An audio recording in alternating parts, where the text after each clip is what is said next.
रसगुल्ला मिलेला गुलकारी। Music by उज्जवल कुमार। अपन मोटाई के बतावता नीराज हो बटे उठौना सुबह साज हो। अपन जवानी के बतावता नीराज हो बटे उठौना सुबह साज हो। गईनी ससुरा जब से तू दबे के कुला मिलेला एगो केला दूगो खाए के रसगुल्ला मिलेला। एगो केला दूगो खाए के रसगुल्ला मिलेला रसगुल्ला मिलेला।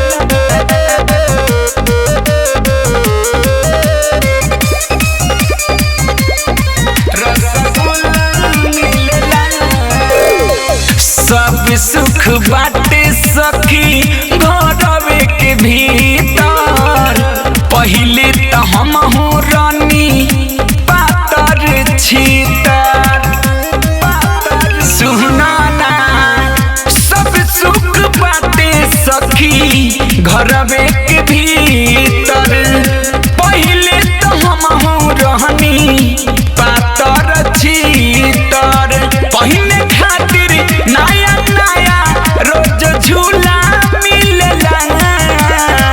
एगो केला दूगो खाए के रसगुल्ला मिलेला।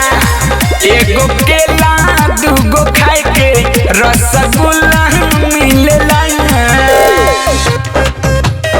केला दूगो खाए के लमका की गुलकारी रसगुल्ला मिलेला गुलकारी। असुकल बेला हमके सुख देला शादी। मन जोग मिलल बारे बिरजस बिहारी बिरजस बिहारी।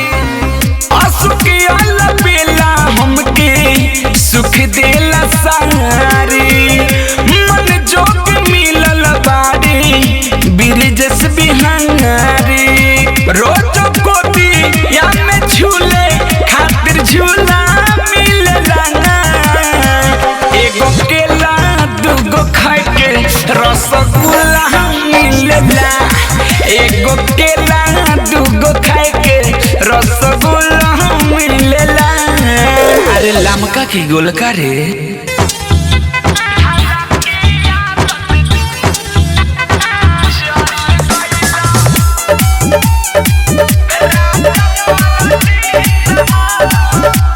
म्यूजिक बाय सुगम राजा।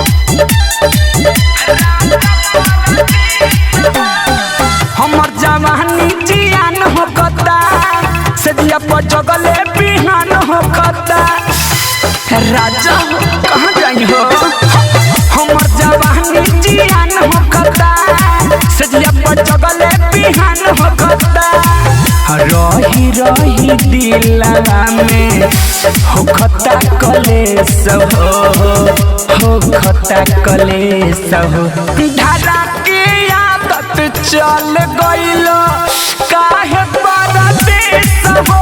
धारा के आदत चल गइल पिया परदेश हो।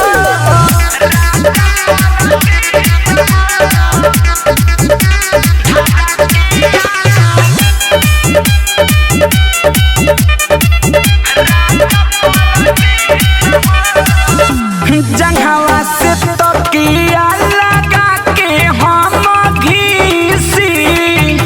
कहिया ले जो बना के अपने से मिसी। अब ना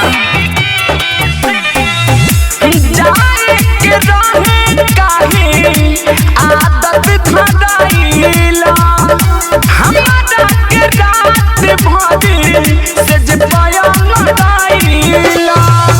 रोज सपनात बानी बात बा विशेष हो बात बा विशेष हो। धारा के आदत चल गइल काहे परदेश हो।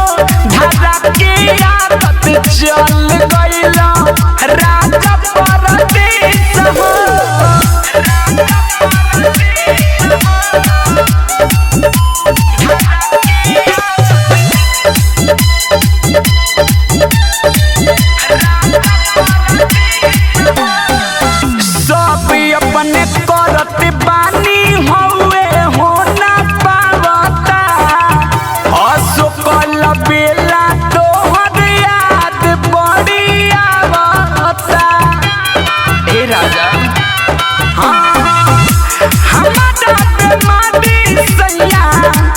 भइल बाटे बाबूरे सुगम बरदास हमसे होकर नहीं गया घरे जल्दी चल आओ बिहारी बीरजेश हो बिहारी बीरजेश हो धारा के आदत चल गइल काहे परदेश हो धारा के आदत चल गइल